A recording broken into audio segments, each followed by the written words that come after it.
How to fix Instagram add to story or mention in story problem easily and fast. Hello guys, welcome back to this tutorial. I'm gonna show you how to fix this problem in less than 1 minute. So what you have to do guys is very simple. First thing, open the settings on your phone and then go to the apps manager like this. After that, open the apps and now you have to wait a few seconds and scroll all the way until you find the Instagram app.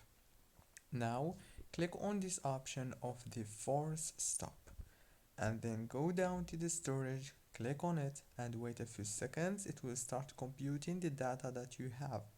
Click on clear data and clear cache. After that, go back, open the power usage details and then disable the power consumption alert. And that's it guys. Don't forget to like, subscribe, and thank you for watching this tutorial.